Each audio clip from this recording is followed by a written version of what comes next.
Predicting 25 college football schedules for the 2026 college football season. Yesterday, I did the Michigan Wolverines. Today, I do their arch rival, the Ohio State Buckeyes. And I start with the games that I know they're going to win, which normally for Ohio State, I can give them 7 or 8 wins just off the top of my head, just by looking at the paper, because they're just that much better than those teams. But this time around, their schedule is really difficult. They have that out-of-conference game at Texas. So the only games I'm going to be able to give them automatically that I know for sure of are Ball State, Kent State, Illinois, Maryland, Northwestern, and at Nebraska.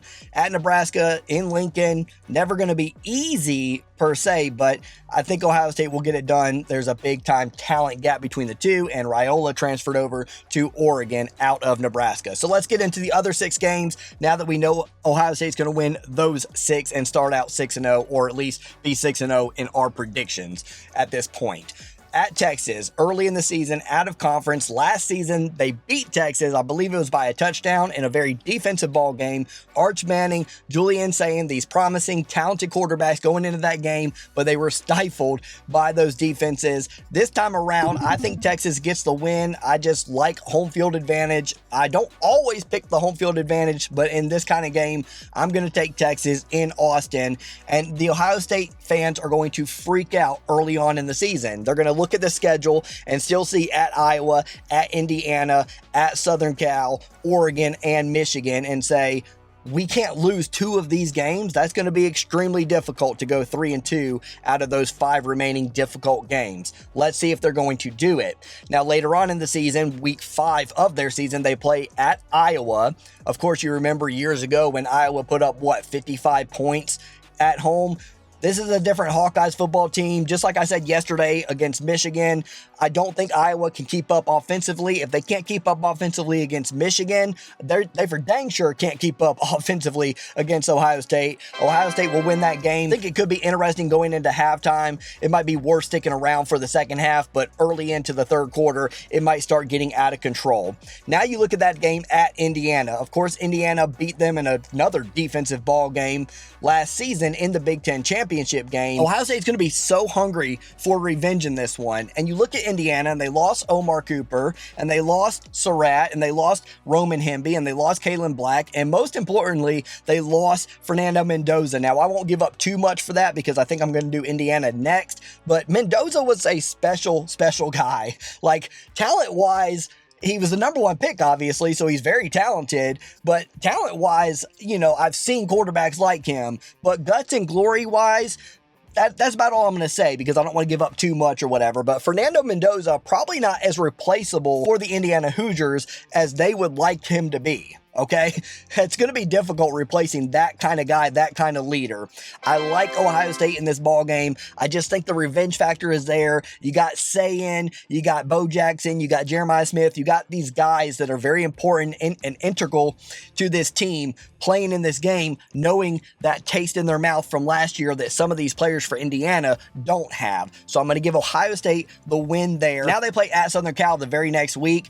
And this is a game where Jaden Maeva is very, very good, and that offense scores a lot of points. I really like Southern Cal this year. Obviously, their defense is going to give up points in bunches, but they can score with the best of them. And going out west, as I mentioned yesterday, for Michigan at Oregon is really, really difficult to do.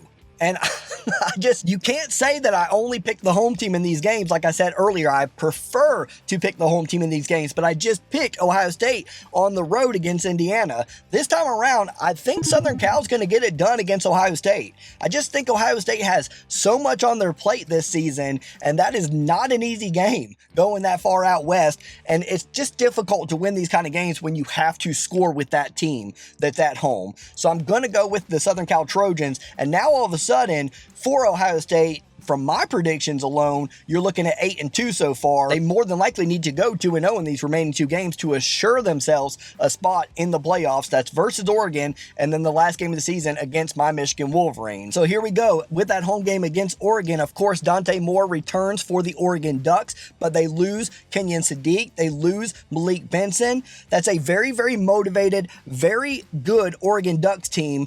I've been on record saying this could be the time for the Oregon Ducks. This could be one of their best opportunities. We've seen them always be a bridesmaid, never a bride, in our lifetime at least. And I just feel like Dante Moore came back knowing that he needs to get this thing done for the Ducks. He needs to help get them over the hump, and I feel like they're on a mission.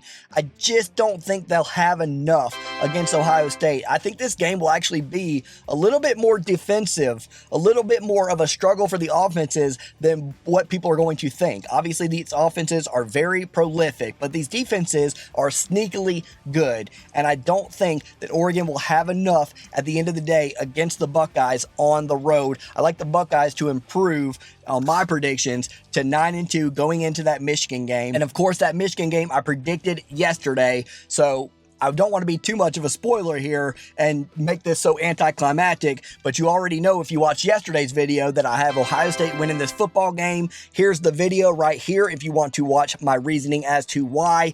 But I believe that the Ohio State Buckeyes will finish the 2026 regular season at 10-2. That will be enough to get them to the Big Ten championship game. We'll see what happens there because, you know, what happens if they go 10-3 and lose that last game there in the Big Ten championship game? I personally think they would still get in. Their schedule is just brutal this year. That should be enough, in my opinion, for them to get into the playoffs, whether they lose or win that game. But we'll see. Regardless, I have them going into the playoffs in the 2026 season, and all you need is a fighter shot. Obviously, Ohio State proved that 2 seasons ago. We'll see what happens. Watch that video if you haven't already, if you want to see why I have Ohio State beating Michigan, and we'll see you in the next one. Give me a follow. 23 team schedules left to predict before the kickoff of this 2026 season. This is About University. I'll see you guys in the next one.